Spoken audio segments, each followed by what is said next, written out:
So to me, one of the most significant Christian convictions is that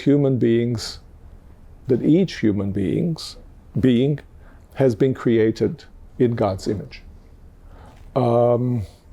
That confers a kind of dignity to the sheer humanity and grounds, I think for me, human rights.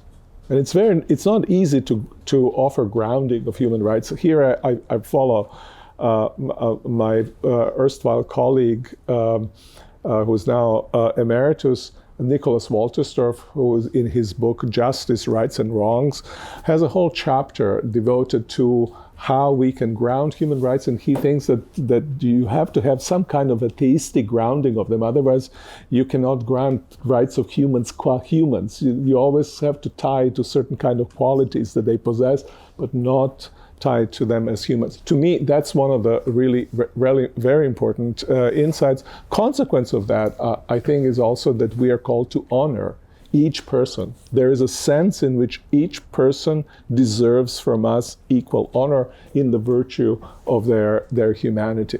That to me is a great motivation for and not just motivation, but also substantive contribution to overcoming difficulties, which in practical life it means no matter what you do and who you are, I have to honor the humanity in you, therefore treat you in a particular kind of a way. And that already, I think, has built in itself a modes of relating to others that simply cannot dismiss what they say, dismiss what they think, let alone simply look at them and dismiss them simply because they belong to a different group that oneself belongs.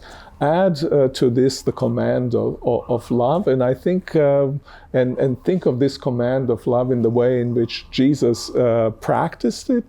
And I think one of the signature rites that Christians have completely forgotten, which I think is amazing, is the so-called foot washing.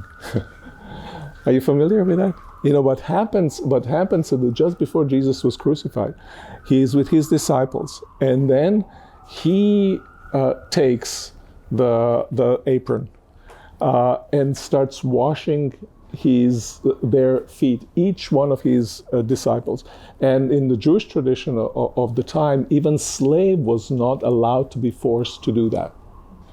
So he uses, he takes this moment of their departure to kind of symbolically represent the way in which they are encouraged to, commanded indeed, to act toward each other. Commanded not necessarily to wash the feet, but to enact what this symbolically enacts, to act in this way. Now, to me, that's I think I should be able to live in peace with people of any faith with these kinds of conviction if I take them seriously.